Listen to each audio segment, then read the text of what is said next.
Hello everybody, I hope you're all well. Today we are at Kirkham Priory. I'm going to start showing you the Priory in a minute. So I hope you enjoy, so here we go.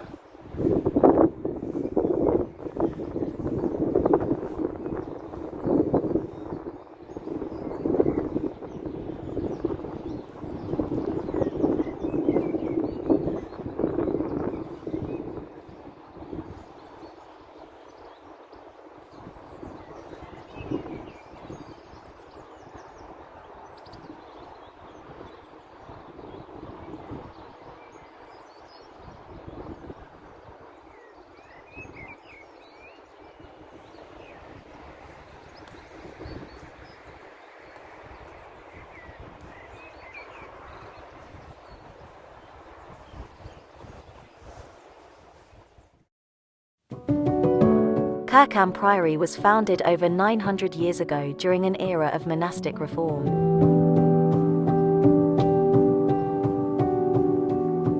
Its ruins lie on the banks of the River Derwent in Yorkshire.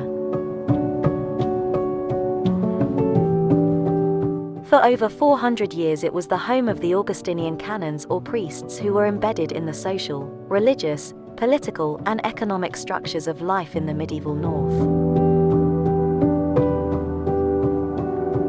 The regular canons wore black robes known as habits, and they played a very important part of the revival and reform of monastic life in the 14th century.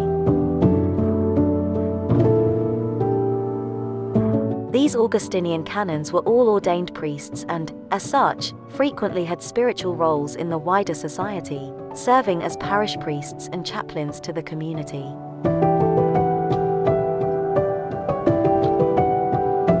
Augustine of Hippo, AD 354–430, governed every aspect of life within the canons' monasteries.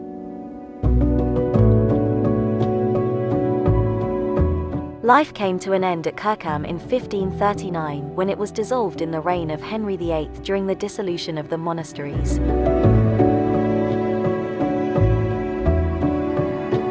Kirkham Priory was, in effect, a monastery or house of regular canons, that is to say, priests who lived as a community.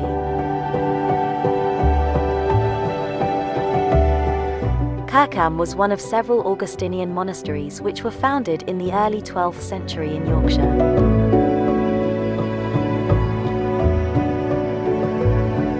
The exact date is not known but is thought to be around 1122.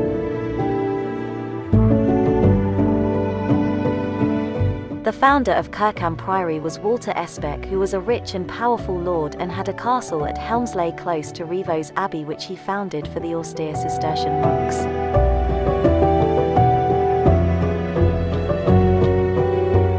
It seems that Kirkham Priory had good relations with Rievaulx during its time, as some of the books which still survive and have decorated initials on them bear close affinities to the Rievaulx manuscripts.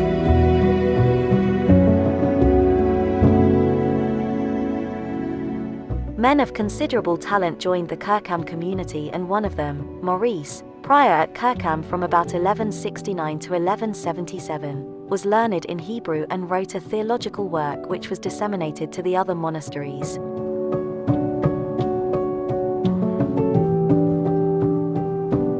Especk was a very generous man who gave gifts to Kirkham, and gifts were also given to Kirkham by members of the knightly class and rich peasants.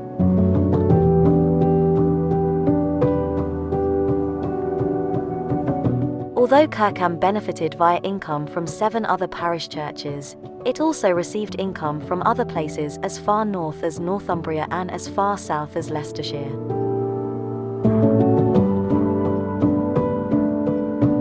Most of the Priory's estates, which were clustered within a 25-mile radius of its gates, included sheep grazing, woodland, arable farmlands, mills and fisheries.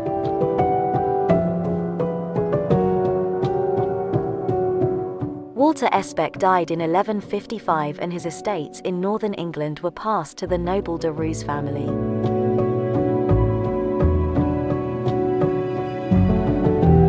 The east end of the church was rebuilt during the 13th century on a grand scale, and during the 13th and 14th centuries, members of the de Roos family were buried there, their tombs prominently located before the altars.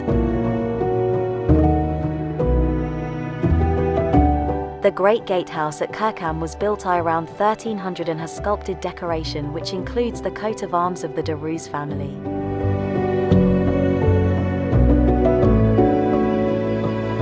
The gatehouse would therefore have been interpreted as a bulwark against evil and allegorized as an entrance to the kingdom of heaven.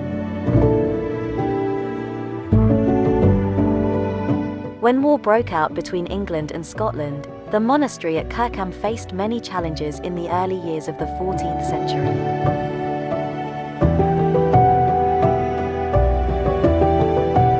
Several of the estates that belonged to Kirkham were devastated by the war, and the priory lost its income from its parish churches in the county.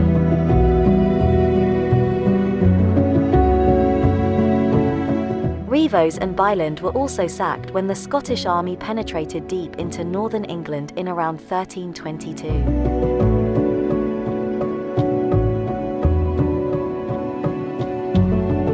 The monastery at Kirkham fell into debt and soon owed the sum of £1,000 by around 1357. This led to some of the Augustinian canons moving to other monasteries.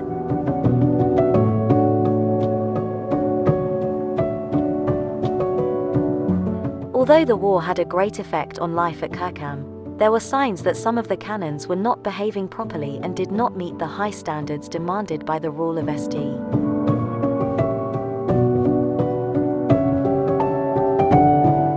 In 1280, Archbishop Wickwayne of York had criticized the canons' chants during the religious services and the presence of lay people within the monastic precincts.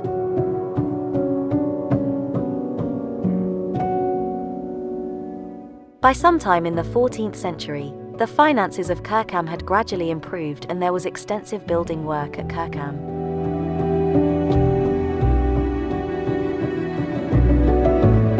Kirkham enjoyed the esteem of the local community, and some of the canons received numerous generous bequests.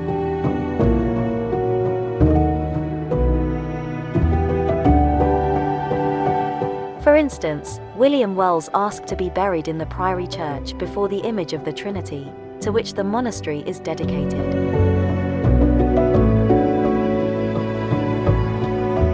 He left the Priory his best beasts, 2 shillings, and £10 of wax for candles to burn at its altars.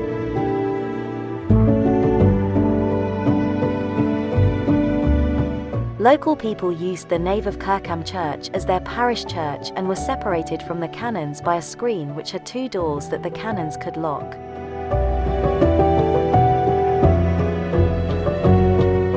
However, in the 15th century, the canons moved the parish worship to a specially built chapel near to the priory gates.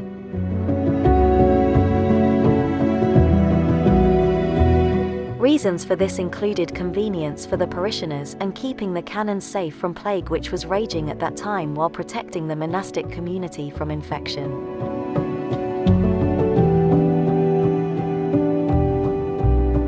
Kirkham Priory was finally dissolved on December 8, 1536 during the dissolution of the monasteries.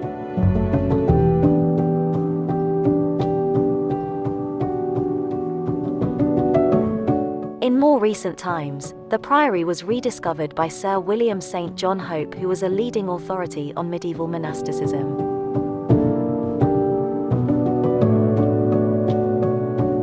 Later, in the 20th century, it was discovered that Kirkham had great historical and architectural importance, and the custody of Kirkham fell to the Office of Works, which later became English Heritage.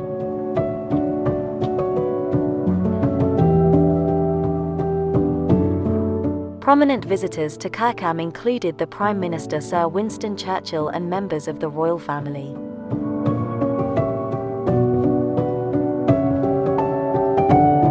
Members of the royal family who had visited Kirkham included King George VI, who had, like the Prime Minister Sir Winston Churchill, gone there to inspect the secret testing of military equipment in preparation for the D-Day landings.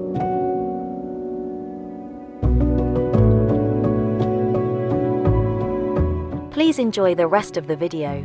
Don't forget to check out our other social media, links are in the description. If you like what we're doing, please consider pressing that awesome subscribe button.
Let's have a look from above with Charlotte. Enjoy.